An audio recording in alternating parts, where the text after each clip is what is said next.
Hello दोस्तों। आज मैं आपको इस बुक कीपर ऐप की 5 ऐसी चीज़ें बताऊंगा जो आपके बिजनेस में यूज़ होती ही होती हैं, और 5 इजी स्टेप्स हैं जो हर बिजनेसमैन के लिए उसके अंदर ज़रूरी होता है। तो चलो स्टार्ट करते हैं। सबसे पहले मैं आपको नई कंपनी बनाना सिखा देता हूँ। सपोज़ हम कंपनी का नाम रखते हैं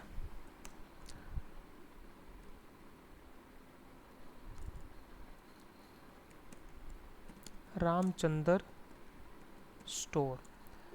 कंट्री हम इसमें इंडिया डाल देते हैं, और हमने आज स्टार्ट करी 24/4 को हमने ये इसका ओपनिंग करी, फाइनेंशियल ईयर।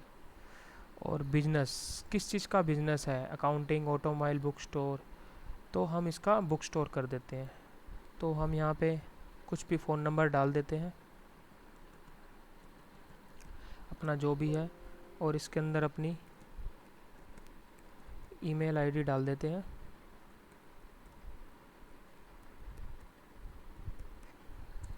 और इसके अंदर हम कुछ भी अपना एड्रेस डाल देते हैं, जो भी आपके बिजनेस का एड्रेस हो, हरियाणा। और अपना जीएसटी नंबर ऐड करना है तो कर दीजिए। इसके बाद ओके करते हुए, मैन्युफैक्चरिंग है तो आप मैन्युफैक्चरिंग कर सकते हैं, और अगर आपने जीएसटी नंबर डाला है तो इसको अनेबल कर सकते हैं। और इसके अंदर भी आप देखेंगे कि दो तरह के जीएसटी नंबर होते हैं, एक होता है रेगुलर और एक होता है कॉम्पोजिशन। रेगुलर वाला आपको पता ही है कि हर महीने रिटर्न्स जाती है, और कॉम्पोजिशन में आपको अपनी सेल पे 1% देना होता है। तो वो आप कुछ भी कर सकते हैं इसके अंदर सेटिंग। कंपनी का लोगो यहाँ से अपडेट कर सकते हैं, कंपनी का सिग्नेचर डाल सकते हैं, और कंपनी लेवल का पासवर्ड डाल सकते हैं। इसमें आप पासवर्ड कुछ भी डाल सकते हैं।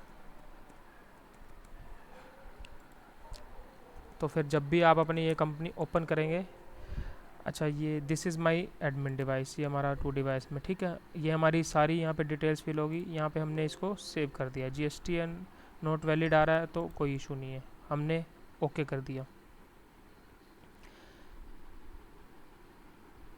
और इसके बाद हमारी कंपनी क्रिएट हो रही है।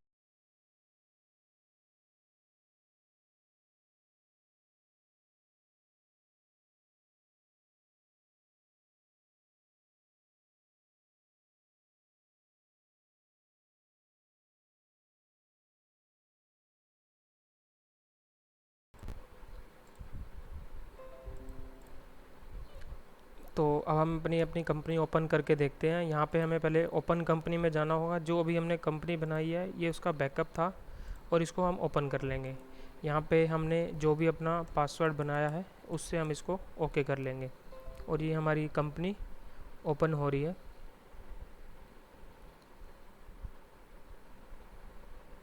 ये हमारी कंपनी ओपन हो चुकी है।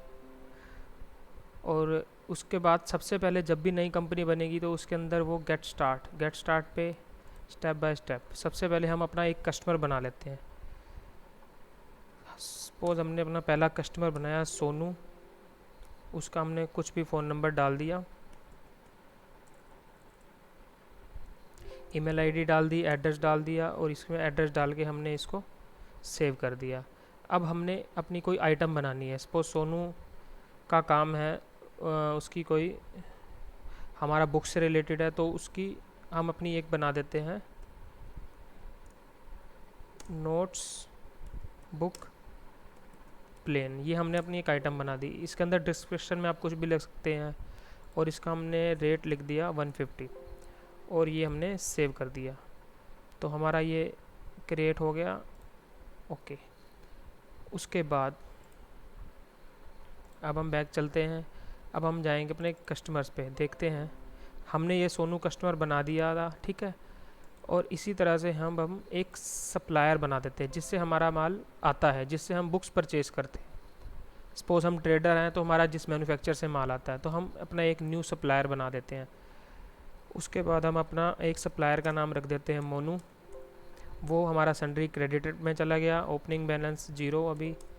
उसका जीएसटी नंबर, डिटेल्स जो भी आपने फिल करना है इसके अंदर डाल सकते हैं। शिपिंग एड्रेस, क्रेडिट कितने टाइम का उधार है, फ़ोन नंबर, ईमेल आईडी, सब ये करते हुए आप ओके कर दीजिए। और ये हमारा अकाउंट क्रिएट हो गया। हम एक बार चेक कर लेते हैं।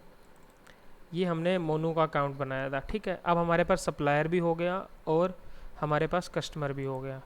और इन सब के बीच सबसे पहले, अब हमने नया बिज़नेस स्टार्ट किया तो सबसे पहले हमें क्या करना होता है, सबसे पहले हम अपने सप्लायर से माल ख़रीदते हैं। तो उसके लिए हमें क्या करना होगा, सबसे पहले हमने परचेज़ किया। परचेज़ में सबसे पहला वाउचर हम बनाएंगे, जाके परचेज़ में गए और ये क्रिएट में गए। यहाँ पे ऑटोमेटिकली PUR1 आ गया, ये परचेज़ हो गया। परचेज़ हमने किया सपोज़ 20 अप्रैल को और ड्यू डेट भी इसकी डाल सकते हैं। परचेज़ हो गया। और इसके बाद सप्लायर, हमने माल ये किससे ख़रीदा, हमने अपना एक सप्लायर बनाया था। वैसे इसमें ऑटोमेटिकली बने हुए कस्टमर A B, हमने मोनू से मान ख़रीदा, ठीक है। उसके बाद हमने आइटम डाले, उससे हमने क्या ख़रीदा, हमने एक आइटम बनाई थी स्टार्टिंग में, नोटबुक्स प्लेन। ये नोटबुक प्लेन आ गई। और इसके बाद क्वांटिटी, हमने कितनी बुक्स आई हमारे पास, सपोज़ हमारे पास 20 क्वांटिटी आई। उसका रेट, हम 150 की सेल कर रहे थे, सपोज़ हमें 130 की आई। डिस्काउंट डाल सकते हैं, अमाउंट, टैक्स, कुछ भी। तो ये हमारा, इसके अंदर हम 20 की जगह 100 कर देते हैं, ठीक है। ये हमने 13,000 का उससे सामान आ गया हमारा। और इसके अंदर नरेशन में आप कुछ भी ऐड कर सकते हैं। और परचेज़ में हम दो तरीके से कर सकते हैं, या तो हम परचेज़ करेंगे सप्लायर से, हमारे कस्टमर से, या हम इसको कैश में भी परचेज़ कर सकते हैं। और प्लेस ऑफ सप्लाई कहाँ से, हमने कहाँ से, यहाँ पे सारी डिटेल आ जाएंगी। यहाँ पे हरियाणा के किस कोने से माल ख़रीदा है। तो कैश का हम आपको बाद में बताऊँगा, अभी हमने मोनू से ये माल ख़रीदा। तो अब हम यहाँ पे सारा होते हुए हम यहाँ से इसको सेव कर लेंगे। प्लेस ऑफ सप्लाई, हमने सपोज़ ये माल ख़रीदा दिल्ली से, ये हमने दिल्ली डाल दिया, ठीक है। और ये हमने इसको सेव कर दिया। और ये आप देख सकते हैं हमारा परचेज़, पहला परचेज़ जो हमने माल ख़रीदा था वो हमने अपने इसके अंदर ऐड कर दिया, ठीक है। ये हमारा इस तरह से ऐड हो जाएगा। उसके बाद अब हमारे पास माल आ गया। उसके बाद दूसरा काम होता है, हमने माल को बेचा, उसके लिए इनवॉइस बनाएंगे। सेल करने के लिए सबसे पहले सेल पे जाएंगे और क्रिएट पे जाएंगे। यहाँ पे इनवॉइस 1, 20 तारीख को माल आया था, तो आप सपोज़ हमने 22 तारीख को ये माल, सपोज़ हमने ये 27 अप्रैल या 24 अप्रैल को माल कस्टमर, हमने ये सेल किसको किया, ये हमने सोनू, हमने अपना एक कस्टमर बनाया था सोनू को।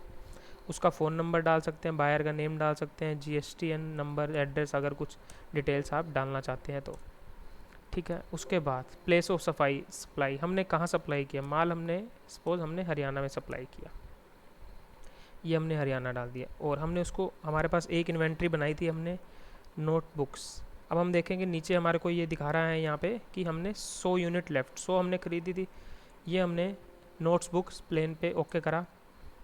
उसके बाद हम आगे जाएंगे क्वांटिटी, हमने उसको सपोज 80 पीस बेचे, हमने उसका सेल प्राइस रखा था 150, ये ऑटोमेटिकली यहाँ पे आ गया, ठीक है।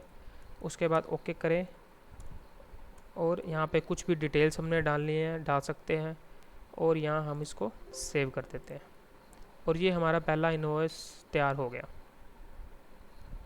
ठीक है। ये ऑटोमेटिकली इसके अंदर हमारी ये सारी डिटेल आ गई, हमने कितना था, इसके अंदर CGST GST, ये काफ़ी डिटेल्स वाली आइटम है। अभी मैं आपको बेसिक चीज़ें सिखा रहा हूँ, भी छोटे दुकानदारों के लिए बिज़नेस कैसे मेंटेन कर सकते हैं, ठीक है। अब हमने परचेज़ किया, सेल किया। अब उसके बाद तीसरा काम होता है, हमें जिस बंदे को हमने माल बेचा उसने हमें पेमेंट दी, तो उसको बोलेंगे रिसिप्ट फॉर कस्टमर, उस कस्टमर से हमें पैसा आया। उसके बाद हम ये क्रिएट करेंगे, उसने सपोज़ हमें 26 तारीख को ये आ गया रिसीव 1 में, पहले हमने कर दिया कस्टमर। अब रिसीव हमने उससे पैसे कैसे लिए, हम दो तरीक़ों से पैसे लेते हैं, या कैश के थ्रू लेते हैं, बैंक के थ्रू। अभी मैं आपको कैश के थ्रू बता रहा हूँ। ये हमने उससे कैश के थ्रू पेमेंट ले ली। और हमने पेमेंट ली किससे है, हमने लिए सोनू से, सोनू को ही हमने माल बेचा था तो पेमेंट उसी से ली। ये हमने सोनू को ओके कर दिया। उसके बाद हमने सोनू से पेमेंट, सपोज उसने हमें 3,000 रुपये दिए। उसके बाद डिस्काउंट, अगर टैक्स कुछ डालना चाहते हैं तो ये हमारे उसके 3,000 रुपये आ गए। हमारा ये रिसिप्ट फॉर कस्टमर पर हम चेक कर लेते हैं, कोई भी एंट्री बनाएंगे यहाँ पे जाके व्यू में देख सकते हैं हमारी। ये हमने रिसिप्ट फॉर कस्टमर बनाया, इसको व्यू रिसिप्ट करेंगे, इसके अंदर आ गया रामचंद्र स्टोर, ये कस्टमर सोनू से हमें 26/4/2020 को 3,000 रुपये आ गए, ये सारी इसके अंदर आ गई। उसका आउटस्टैंडिंग अमाउंट, टोटल अमाउंट तो 12,000 और आउटस्टैंडिंग अमाउंट 9,000 अभी भी पड़ा है। यहाँ तक क्लियर है। अब उसके बाद हमारे पास पैसा आ गया, उसके बाद फोर्थ स्टेप होता है कि हमने जो पैसा आया, अब हमने जिससे माल ख़रीदा था हमने उसको पेमेंट भी करनी है, तो अब हम जाएंगे पेमेंट टू सप्लायर में। ऐसे ही हम डेट, जब भी उसकी पेमेंट आई 26 तारीख को सपोज, अब हम वही तरीका इसके अंदर हम माल पेड, हमने पैसा दिया किसको, मोनू को, क्योंकि मोनू हमारा सप्लायर था। उसके बाद इसमें भी वही दो ऑप्शन आएंगे, कैश या बैंक, हमने कैश के थ्रू दिया या बैंक के थ्रू दिया, तो हम इसको कैश के थ्रू डाल देते हैं। अब हमने उसको पेमेंट, सपोज़ हमने उसको 2,000 रुपये दे दिए, 3,000 हमारे पास आए थे, 2,000 हमने उसके सपोज़ दे दिए, ये एग्जांपल ले रहे हैं। तो उसके बाद हमने ये ओके कर दिया। यहाँ से हमने नरेशन में हम कुछ भी डिटेल्स डाल सकते हैं अपने के लिए, जैसे सपोज़ हमने इसको ये ऑन रोड पेमेंट पकड़ाई थी, ऑन रोड, ठीक है, यहाँ पे हमने उसके लिए डाल दिया, ये हमने सेव कर दिया। अब हम देखते हैं, चेक करते हैं, पेमेंट ऑफ सप्लायर में गए, व्यू में गए, और अब वहाँ देखते हैं हम, व्यू में जाने के बाद ये हमारा वो आ गया, पेमेंट मोनू को हमने 2,000 रुपये दे दिए। आउटस्टैंडिंग टोटल 13,000 थे, उसके ये 11,000 रुपये रह गए, आउटस्टैंडिंग अमाउंट 11,000 रुपये। ये अब हमारे चारों चीज़ें हो गई। अब हम इनकी बैलेंस शीट देखते हैं कि बैलेंस शीट में क्या फ़र्क पड़ा। सन्ड्री क्रेडिट 13,000 हमने देने थे, और सन्ड्री डेटर 12,000 हमने लेने थे। तो उसके बाद ये हमारी क्लोजिंग इन्वेंट्री आ गई 2600, और प्रॉफिट हमारे को 1600 का हुआ। ये हमारी बैलेंस शीट आ गई, बट अभी हमें इन चीज़ों की ज़रूरत नहीं है। अब हम अपने अकाउंट्स चेक करते हैं। सपोज़ हम कस्टमर का अकाउंट देखते हैं, कस्टमर के हम अकाउंट्स यहाँ से चेक करते हैं। लेजर में जाएंगे, लेजर में जाने के बाद हम सबसे पहले अपना मोनू जी का अकाउंट चेक करेंगे। ये देखिए, इसके अंदर अब हम देखेंगे 24/4 को उसको 13,000 का सामान बेचा, और जब यहाँ पर तारीख आएगी 27 तारीख, अभी हमने एक्चुअली पोस्ट डेटेड डाल दिए, तो वो इसके अंदर शो नहीं कर रहा, तो हम इसके अंदर आपको पोस्ट डेटेड वाउचर में दिखाते हैं। पोस्ट डेटेड डेट, ये रही, इसके अंदर पोस्ट डेटेड दिखा रहा है, देखो हमने डेट्स आगे की डाल दी थी, 26/4 2,000 रुपये मोनू को, और कैश ये 3,000 रुपये। इसके बाद अब हम देखते हैं, हमारे 4 अकाउंट्स हो गए। सबसे पहले हमने परचेज़ किया, फिर माल सेल किया, फिर कस्टमर से पैसा आया, फिर हमने अपने सप्लायर को पैसा दिया। ये 4 चीज़ें इंपॉर्टेंट होती है बिजनेस में, जो एक छोटे दुकानदार के लिए चाहिए होती है। उसके बाद हम कुछ भी एक एक्सपेंस का अकाउंट बना सकते हैं, 5वां जो हमारा है। तो सबसे पहले हम एक अपना एक्सपेंस का अकाउंट बना देते हैं। ऑल अकाउंट्स में जाएंगे, न्यू अकाउंट बनाएंगे। सपोज़ हम यहाँ पे सैलरी अकाउंट बना देते हैं, और अकाउंट टाइप वो हमारा जाएगा डायरेक्ट एक्सपेंस में, और ये हमारा डायरेक्ट एक्सपेंस में जाएगा, ये रहा, ठीक है। ओपनिंग बैलेंस ये हमने सेव कर दिया, और अब हम देखते हैं यहाँ पे हमारा ये डायरेक्ट एक्सपेंस में हमारा ये सैलरी अकाउंट बन गया। यहाँ पे हम नाम डाल के किसी भी कुछ सैलरी लग सकते हैं। अब हमने उसको सैलरी देनी है सामने वाले को, तो हम उसको एक्सपेंस में जाएंगे, पे टू, उसमें हम कैश जाएंगे, और हमने यहाँ पे सैलरी पे जाएंगे। अगर उसका नाम के साथ सैलरी डाल सकते हैं आप, सपोज हमने उसको 1,000 दे दिया, और नरेशन में हम कुछ भी डाल सकते हैं। ये हमने सेव कर दिया, और अब हम चेक करते हैं कि हमारा ये व्यू में जाके चेक करेंगे, ये हमारा सैलरी अकाउंट हो गया, और ये हम देख सकते हैं paid from cash, paid to salary account बना दिए, salary to Ramesh, salary to कुछ भी, एनीथिंग, जितने भी आपके पास एम्प्लॉयज़ हैं। तो ये मैंने आपको 5 फीचर बचा दिए, और ये सेम चीज़ें आपको मैं मोबाइल पे भी अपनी नेक्स्ट वीडियो में लाऊंगा कि ये सेम चीज़ें आपके मोबाइल पे कैसे चल सकती है। अभी मैंने ये आपको विंडो में करके दिखाया। होप सो आपको वीडियो समझ आई होगी, और अगर आपको कुछ भी नहीं समझ आता तो आप हमारे डिस्क्रिप्शन में जाके वहाँ पे चेक कर सकते हैं। फ़ोन नंबर भी है, ईमेल आईडी भी है। अगर कुछ भी क्वेरीज होंगी तो आप मुझे कॉल कर सकते हैं।